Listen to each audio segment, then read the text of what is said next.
দেখছেন ওঙ্কার বাংলায় tele canvas. মিকা রয়েছি আপনাদের সঙ্গে। চিত্র, শিল্প, ছবি, ক্যানভাস এই নিয়েই আমাদের এই বিশেষ অনুষ্ঠান। তবে এই বিশেষ অনুষ্ঠানের আজকের বিশেষ এপিসোডে এর সঙ্গে আরেকটা বাড়তি যোগ, সেটা হচ্ছে ইতিহাস। হ্যাঁ, আমরা টেলি ক্যানভাসে প্রত্যেক দিনই আমাদের সঙ্গে কোনো শিল্পী থাকেন বা একাধিক শিল্পী থাকেন, কখনো তাদের সাথে জমিয়ে আড্ডা দিই, তাদের সাথে তাদের ছবি আঁকার গল্প, তাদের ছবি আঁকা শুরু হওয়ার গল্প, তাদের জীবনের পথ চলার গল্প আমরা শুনি, দর্শকদের সামনে তুলে ধরি। তবে এই এপিসোডটা কিন্তু একদম আলাদা, কারণ এই এপিসোডটা পুরোটাই যেন আমরা পৌঁছে যাচ্ছি কোথাও গিয়ে অনেক বছর আগে। কারণ এখানে যে প্রদর্শনী এখন চলছে, সেই প্রদর্শনীতে যাদের ছবি রয়েছে তারা শুধু কিংবদন্তি বললে ভুল হবে, তারা নিজেরাই আলাদা আলাদা শিল্প জগতের স্রষ্টা। তারা নতুন শিল্প শৈলীর স্রষ্টা, তারা বাংলা তথা ভারতের শিল্পের নিউ ওয়েভের স্রষ্টা। এখানে রয়েছে এখন যামিনী রায়, নন্দলাল বসু থেকে শুরু করে আরও কয়েকজন অসামান্য ভারতীয় চিত্রশিল্পীর চিত্রকলা। এবং সবচেয়ে ইন্টারেস্টিং ব্যাপারটা, এই প্রদর্শনীর বিষয় কিন্তু গৌতম বুদ্ধ। মানে একদিকে যেমন ইতিহাস, আর একদিকে শান্তির বার্তা। আর ইতিহাস যখনই আসে এবং ইতিহাসকে যখন কোনো ছবির মাধ্যমে, কোনো শিল্পের মাধ্যমে তুলে ধরা হয়, তখন কিন্তু ইতিহাসের সাথে সাথে সমাজ, ধর্ম, সেই সময় সংস্কার, সেই সময় সাধারণ মানুষের জীবন, সেই সময়ের জীবনের স্রোত সবটা উঠে আসে। এই সবটা নিয়ে একটা জমজমাট এপিসোড আজকে হতে চলেছে। খুব তথ্য সমৃদ্ধ এপিসোড এবং সঙ্গে সুন্দর কিছু গল্পও থাকছে। তাই সবটা জানার জন্য কিন্তু শেষ অবধি এপিসোডটা দেখতেই হবে। এই মুহূর্তে আমাদের সঙ্গে এখন রয়েছেন প্রদর্শনীর আয়োজকরা। আমাদের সঙ্গে রয়েছেন প্রভাস কেজরিওয়াল এবং আশাতীত হালদার। নমস্কার স্যার, আপনাদেরকে ওঙ্কার বাংলার পর্দায় স্বাগত জানাই। আমি প্রথমেই যে প্রশ্নটা করব, যে এরকম একটা ইউনিক প্রদর্শনী, একটা ঐতিহাসিক প্রদর্শনী, তো এই প্রদর্শনীর আয়োজন আর ব্যবস্থাপনা, যেটা আয়োজনা হয়েছে, এতজন মানুষ হয়েছেন, তাদের নিয়ে একটু বলে দিন। চিত্রকূট আর্ট গ্যালারিতে হয়েছে। চিত্রকূট আর্ট গ্যালারি বহু বছর ধরে আর্ট সংগ্রহ করছে, বিভিন্ন টাইপের আর্ট সংগ্রহ করেছে। আর আমার সাথে আছে আশাতীত হালদার। ইনি হচ্ছেন মার্কেটিং ডিপার্টমেন্ট। আমাদের শো ফেসবুকে সবার কাছে যে পৌঁছে যায়, আপনার সব টিভি চ্যানেলকে জানানো, কাগজে ছাপানো, এটা ইনি ওইসব কাজ করেন। আর আমি মেনলি সংগ্রহটা করেছি। এই আপনার 30 বছর ধরে বিভিন্ন ছবি সংগ্রহ হয়েছে, তার মধ্যে বুদ্ধের অনেক ছবি আছে। আমাদের বুদ্ধ বাঙালিদের খুব ভাল লাগে। রবীন্দ্রনাথ বুদ্ধ নিয়ে লিখেছেন, বিবেকানন্দ বুদ্ধ নিয়ে লিখেছেন, আবার বাঙালি অনেক মনীষী বুদ্ধ নিয়ে লিখেছেন। বাঙালিদের নামের মধ্যে বুদ্ধের অনেক নাম পাওয়া যায়, যেমন তথাগত, সিদ্ধার্থ, গৌতম। বুদ্ধদেব বলে আমাদের একজন চিফ মিনিস্টারও ছিলেন। তো বুদ্ধ খুব চর্চিত বাংলায়। আর এখন গিয়ে একটু আমি দেখছি চর্চা কমে যাচ্ছে, যে বাঙালিরা যে বিবেকানন্দ, রামকৃষ্ণ, বুদ্ধ যত যে লেভেলে চর্চা করতো, ধর্মে যে ইন্টারেস্ট ছিল, সেটা এখন প্রায় শেষই হয়ে যাচ্ছে। পলিটিক্স, গ্ল্যামার, এইসবেই লোক বেশি যাচ্ছে। এই শোটা আয়োজন হয়েছে একটা, তো এই সময়ে বিশ্ব খুব প্রবলেমে যাচ্ছে, সব জায়গা যুদ্ধ হচ্ছে। আমাদের দেশে ইন্ডিয়া পাকিস্তান এই কিছু ছোট একটা যুদ্ধ হয়ে গেল। তো এই সময় আমাদের আমরা এমন একটা এক্সিবিশন করেছি যেটা শান্তির প্রতীক, যেটা শান্তির কথা বলে। বুদ্ধদেব ছিলেন শান্তির দূত। বুদ্ধদেব করুণা অবতার ছিলেন, তিনি করুণা শিখিয়ে গেছেন। বুদ্ধদেব বলেছেন যে আমাদের জীবনে অনেক দুঃখ আছে, তাপ আছে, আর এইসব দুঃখ তাপ আমাদের ডিজায়ারের জন্য হয়। আমরা যে অত আকাঙ্ক্ষা, এই যে আপনার যে যুদ্ধ হচ্ছে, এটা কোনো একটা লোকের আকাঙ্ক্ষা, কোনো একটা লোকের ইগোর জন্য হচ্ছে। যুদ্ধ আপনি যে কোনো যুদ্ধে দেখবেন, একটা তো যুদ্ধ জাস্টিফাইবল আছে, যে আপনার কাছে খাবার নেই, অন্য লোকের কাছে খাবার আছে, আপনি না খেলে মরে যাবেন, অন্য লোককে মেরে তার খাবার নিয়ে নিলেন, এই যুদ্ধটা বোঝা যায়। কিন্তু তাছাড়া আপনার কাছে সবকিছু আছে, তবুও আপনি যুদ্ধ করছেন, এটা কিন্তু ইগো থেকে আসে।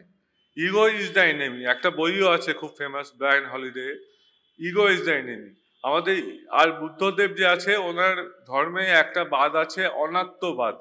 অনাত্মবাদ মানে আমাদের ভেতরে কিছু নেই, আমাদের ভেতরে আত্মা তাত্মা কিছু নেই, আমরা শুধু একটা প্রসেস। তো সেই জন্য বুদ্ধ বলছে যে আমাদের ইগো বা আত্মা আমাদের নেই, তো কি জন্য অত সংঘর্ষ, কি জন্য অত কষ্ট করা। তো সেই জন্য আর বুদ্ধদেব নিয়ে শিল্পীরা অনেক এঁকেছেন। আমাদের বর্তমানে সনাতন দিনটা অনেক বুদ্ধ এঁকেছেন, অ্যারাউন্ড 100 বুদ্ধ এঁকে বিক্রি করেছে। আপনার বুদ্ধ নন্দলাল বোস এঁকেছে। নন্দলাল বোসের আমাদের এখানে এক্সিবিশনে পেন্টিং আছে বুদ্ধ সুজাতা। বুদ্ধ এক টাইমে খুব ধ্যান করেছিল, খুব সাধনা করেছিল, কিছুই খেত না, তো একদম জীর্ণ শীর্ণ হয়ে গেছিল। তখন সুজাতা বলে একটা মহিলা ওকে একটু ক্ষীর দিল, পায়স। ওই পায়সটা খেয়ে বুদ্ধ একটু ভালো হলো, আর তারপরে জ্ঞান লাভ করলো, কিছুক্ষণ পরে জ্ঞান লাভ করলো। তো সেই সব স্টোরি আছে। চিন্তামণিকারের বুদ্ধ আছে, হুসেনের একটা বুদ্ধের প্রিন্ট আছে। অন্নদা মুন্সি বলে একজন ছিলেন, উনি তিবেতান বুদ্ধিস্ট মোটিভ থেকে অনেক বুদ্ধ এঁকেছেন। আর জামনি রয়ের বুদ্ধ আছে। না, বেশ সুন্দর করে কিন্তু আধ্যাত্মিক বিষয় থেকে একদম সামাজিক রিয়েলিটি, সোশ্যাল রিয়েলিটি, সমাজের বাস্তবতা, সেটাকে খুব সুন্দরভাবে গুছিয়ে তুলে ধরলেন।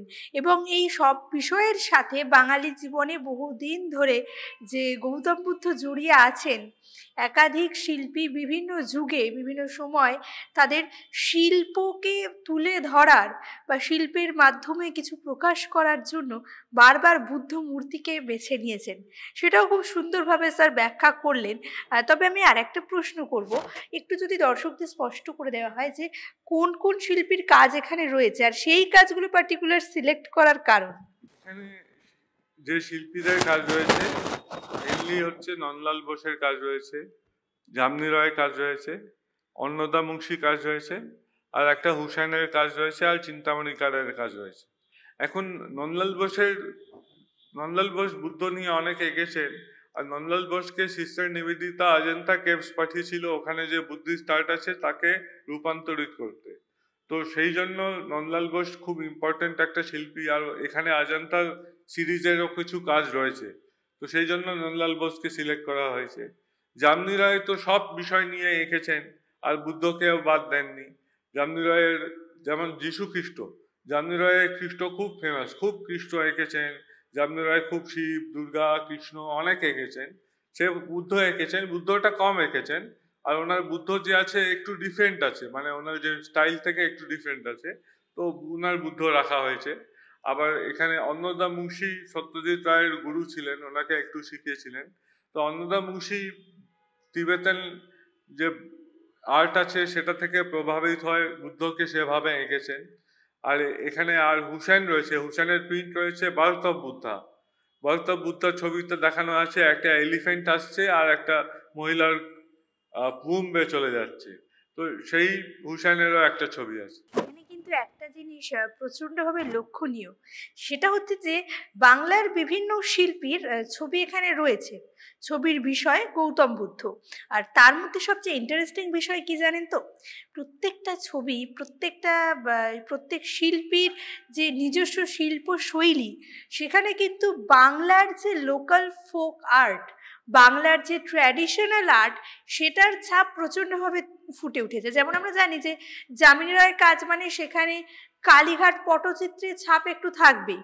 তো এইভাবে বাংলার লোকচিত্রের ধারার মধ্যে দিয়ে এইরকম মানে প্রথিতযশা শিল্পীরা যখন গৌতম বুদ্ধকে তুলে ধরছেন তাদের ছবিতে, তাদের শিল্পকর্মের মধ্যে, সেখানে কিন্তু শুধুমাত্র গৌতম বুদ্ধর একটা ছবির বিষয় হিসেবে থাকছেন না, বা শুধুমাত্র কোনো আধ্যাত্মিক বিষয় প্রতিমূর্তি হিসেবে থাকছেন না, সেখানে তিনি বাংলার সমাজের সাথে কতটা জড়িয়ে থাকছেন, সেখানে তাকে কতখানি শান্তির প্রতীক রূপে তাকে তুলে ধরা হচ্ছে, এরকম অনেক কিছু ফুটে উঠছে। যাই হোক, এখানে আমি খুব বেশি ব্যাখ্যা করব না, কারণ এইমাত্র প্রভাত স্যার খুব সুন্দর করে গুছিয়ে বললেন।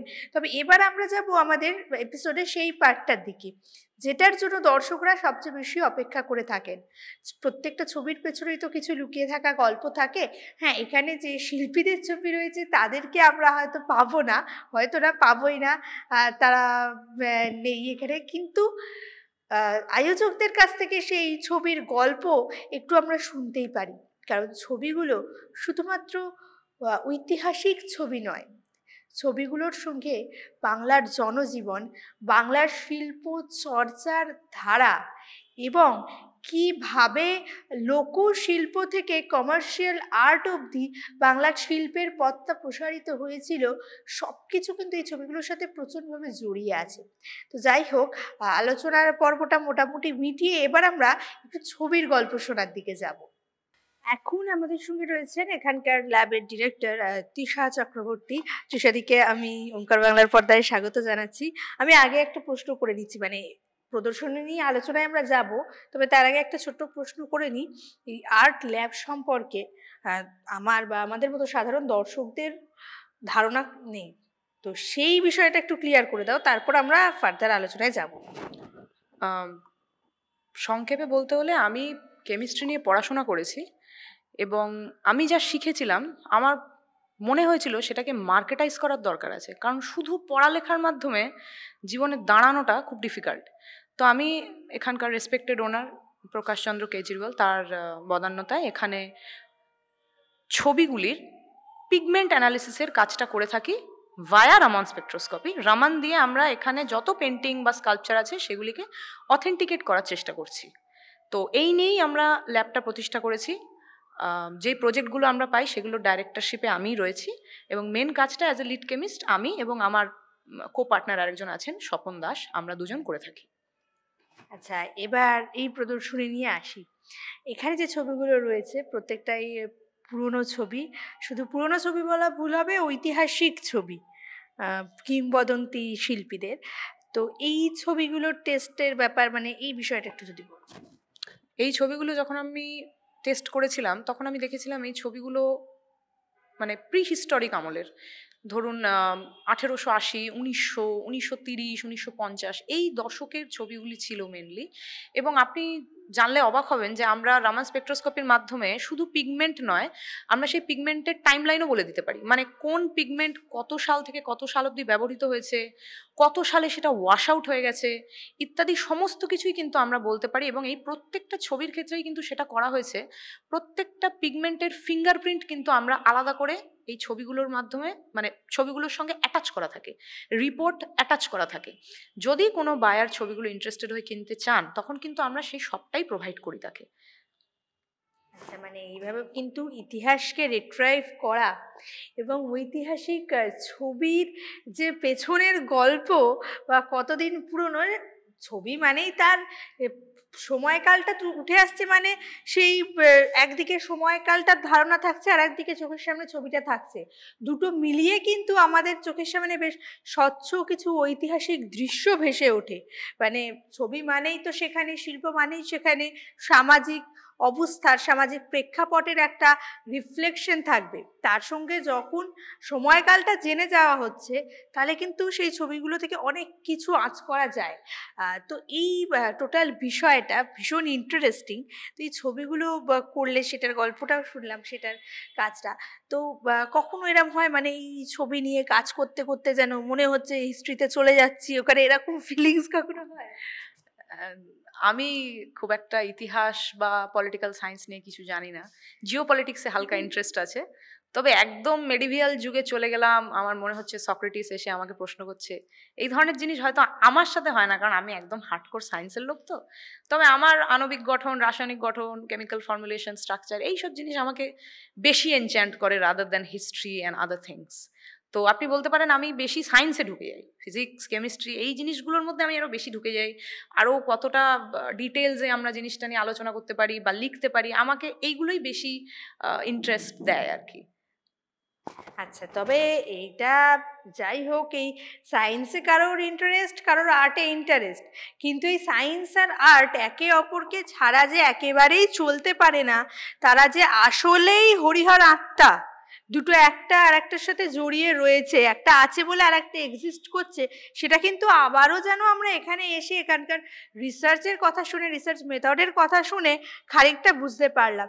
যাই হোক, আমিও খুব বেশি আর বক বক করবো না। তৃষাদিকে ওঙ্কার বাংলার তরফ থেকে অনেক ধন্যবাদ, এরকম ব্যস্ত সময়ের মধ্যে থেকে ল্যাব থেকে বেরিয়ে এসে আমাদের সাথে কথা বলেছেন, দর্শকদের জন্য কিছু তথ্য তুলে ধরেছেন তার জন্য। তবে একটু আগে যেটা বললাম যে আমাদের এপিসোডের টেলিক্যানভাসের সবচেয়ে ইন্টারেস্টিং যে পার্টটা থাকে, যে ছবি নিয়ে গল্প, সেই দিকে আমরা এবার যাব। হ্যাঁ, ছবির গল্প এবার আমরা শুরু করব, আর শুরুটা করব কিন্তু যামিনী রায়ের ছবি দিয়ে। মোটামুটি সব বাচ্চারাই আর্ট ক্লাসে যাওয়ার পরে কিন্তু যামিনী রায়ের আঁকা ছবি দেখে একবার না একবার ছবি আঁকেই। বাংলার লোকচিত্রের প্রভাব, বাংলার লোক সমাজের প্রভাব সবটা খুব সুন্দর করে, খুব সাবলীলভাবে যামিনী রায়ের ছবিতে উঠে আসে। তো তাহলে আজকে ছবির গল্পটা যামিনী রায়ের ছবি দিয়ে শুরু করা হোক, আর সঙ্গে যখন আমরা প্রভাস স্যারকে পেয়েছি, গল্পটা তাহলে ওনার থেকেই শুনি। এটা একটা যামিনী রায় ছবি আছে, এখানে সিগনেচার হচ্ছে জে আর সিগনেচার। উনি ইমপ্রেশনিস্ট স্টাইল ছবিতে করতেন। যামিনী রায়ের ছবি দুটো টাইপের আছে, ইমপ্রেশনিস্ট আর ফোক ইনফ্লুয়েন্সড। ফোক ইনফ্লুয়েন্স ছবি তো সবাই দেখেছে, অনেক দেখা গেছে। ফোক ইনফ্লুয়েন্স একটা বুদ্ধ রয়েছে শোতে। এটা হচ্ছে ইমপ্রেশনিস্ট স্টাইল। এখানে বুদ্ধকে দেখিয়েছে ভিক্ষু হিসেবে। বুদ্ধ অনেক ভিক্ষুর হেড ছিলেন, কিন্তু নিজে ভিক্ষা করতেন। প্রত্যেক দিন নিজে বেরিয়ে বাড়িতে ভিক্ষে নিতেন। ইনি একটা মহিলার বাড়ি থেকে ভিক্ষে চাইছেন।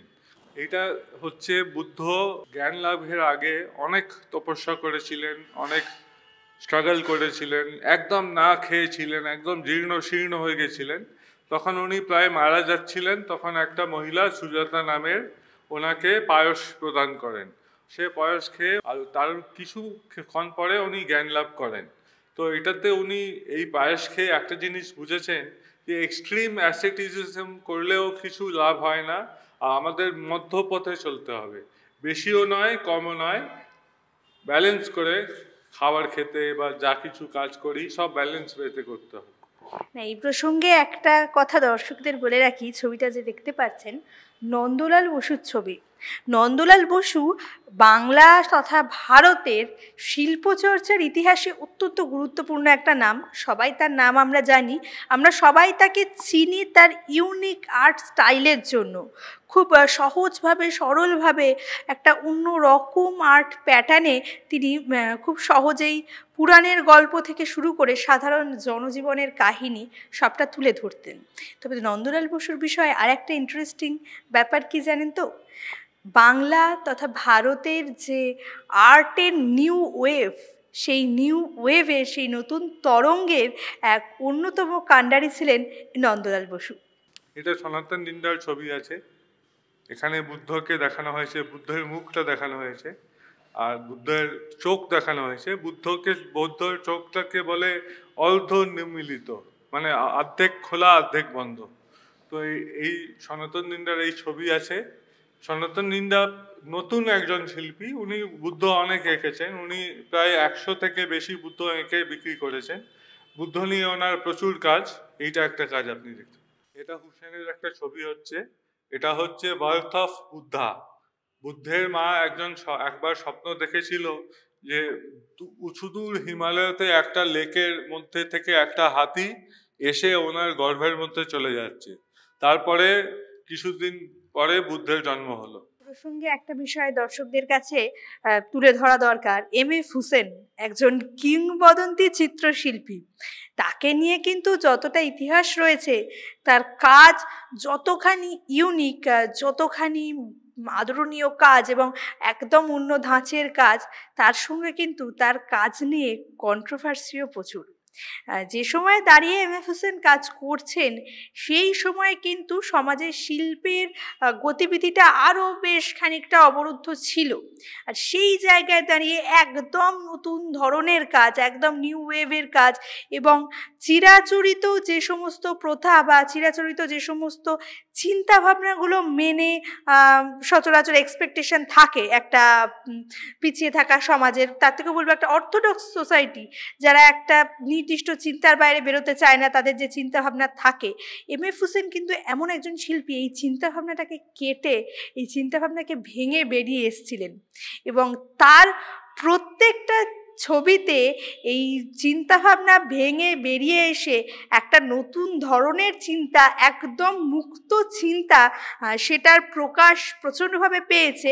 এবং তার সঙ্গে কিন্তু তিনি সেই সময় কম হ্যারাসও হননি এরকম মুক্ত চিন্তার ছবি করার জন্য।